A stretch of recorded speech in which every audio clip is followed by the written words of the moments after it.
Hello students. दुनिया में ज़्यादातर कंट्रीज में लोगों के दिन की शुरुआत टूथपेस्ट टूथब्रश से होती है, क्योंकि ये हमारे जो बीमारी है उसको नहीं होने देते हैं। स्पेशली जो हमारे माउथ के थ्रू जो बीमारी हमारी बॉडी में जाती है उसको वहां से बचाते हैं।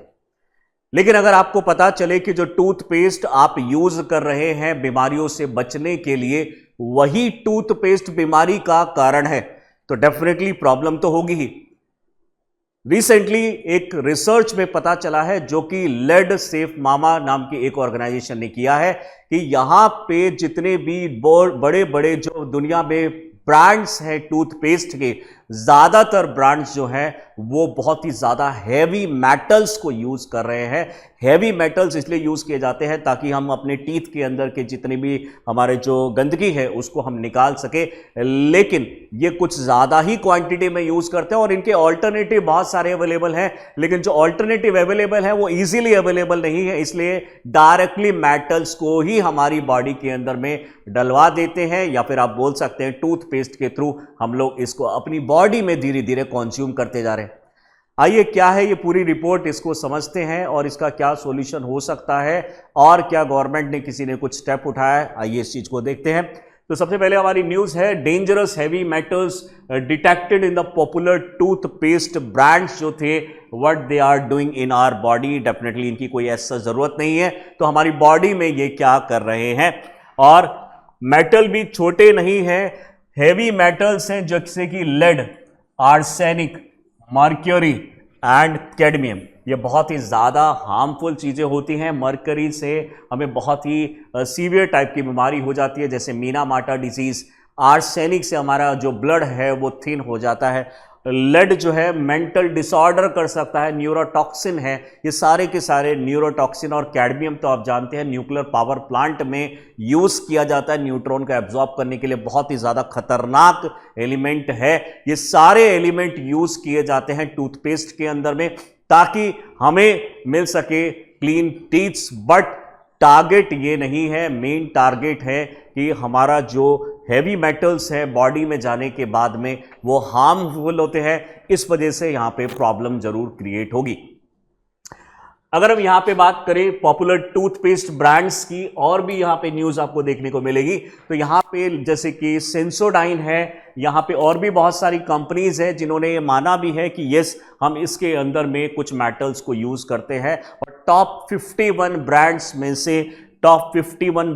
से 90% ब्रांड्स के अंदर में ऐसे हार्मफुल हैवी कंपाउंड्स और एलिमेंट्स यहां पे पाए गए हैं, while 65 कंटेन्ड हाईली टॉक्सिक। और 65% तो ज्यादा ही क्वांटिटी में ये मटेरियल्स को यहां पे बॉडी के अंदर में टूथपेस्ट के अंदर में डाल रहा है। अगर हम बात करेंगे तो 90% जो टूथपेस्ट है इसके शिकार हो चुके हैं, और 65% में आर्सेनिक बहुत ज़्यादा पाया गया।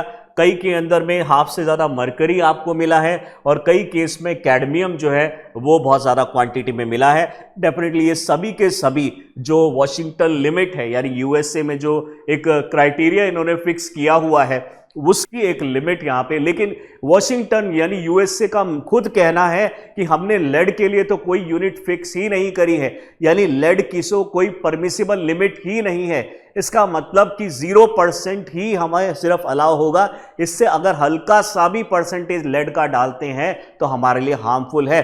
तो जब कोई लिमिट ही फिक्स नहीं है तो हाउ कम आप कैसे यहाँ पे लिमिट डिसाइड कर रहे हैं, कंपनी कैसे लिमिट डिसाइड कर सकती है। तो डेफिनेटली इसके ऊपर में बहुत कुछ रिसर्च हुआ, लेकिन बाद में पता चला कि गवर्नमेंट भी इस चीज को लेके बहुत ज्यादा सीरियस नहीं है, क्योंकि उनको ऐसा लगता है कि इससे बहुत सीवियर प्रॉब्लम नहीं होने वाली है। लेकिन जो रिसर्च अभी लेड सेफ मामा ने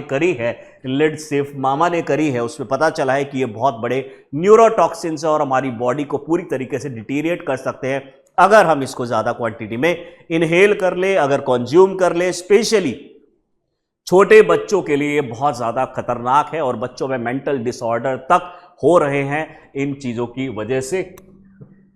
अगर हम दूसरी न्यूज़ के ऊपर फोकस करें तो इन्होंने एक और चीज़ यहाँ पे मेंशन करी है कि जो इनकी परमिसेबल लिमिट्स है, द एफडीए जो फूड डिपार्टमेंट है, current lead limit for fluoride free toothpaste is this.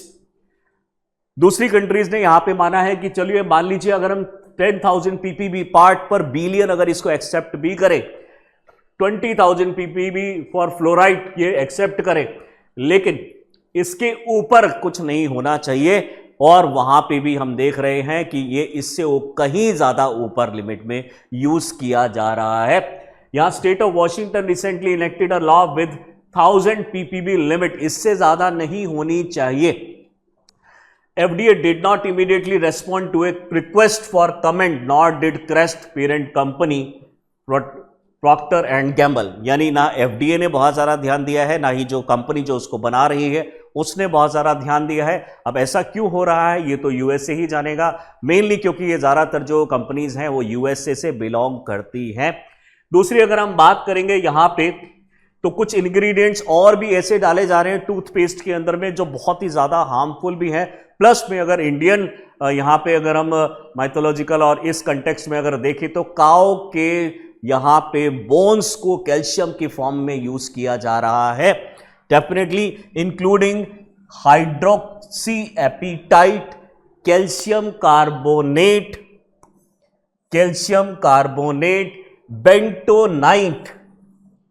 Bentonite clay बहुत हार्मफुल क्ले होती है, ये सब को यूज किया जा रहा है। स्पेशली हाइड्रोक्सी एपेटाइट को अगर हम बात करेंगे तो काऊ के बोन से ये निकाला जा रहा है, और मेडिसिन में भी इसको डाला जाता है, बहुत सारे केमिकल्स के अंदर में इसको डाला जाता है, और टूथपेस्ट में भी इसको यूज किया जाता है। तो ये सारी खबरें बता रही हैं कि किस तरीके से हमारी जो कंपनीज हैं वो मनमानी करती हैं, अपने अकॉर्डिंगली सबसे सस्ते मेटल्स जो हो सकते हैं चाहे वो कितने भी हार्मफुल हो वो यूज करती हैं।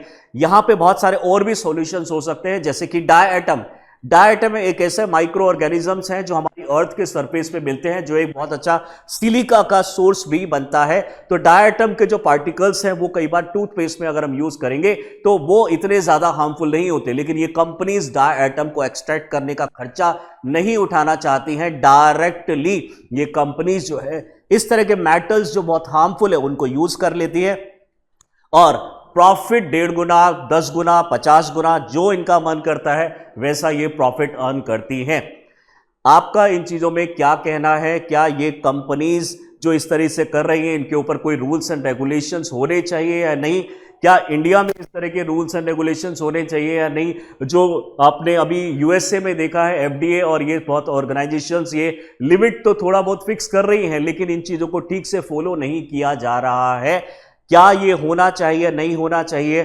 कमेंट बॉक्स में प्लीज लिख के बताइएगा। और भी अगर इस तरह के इंफॉर्मेटिव वीडियोस को देखना चाहते हैं तो do subscribe our channel Chahal academy. Thank you.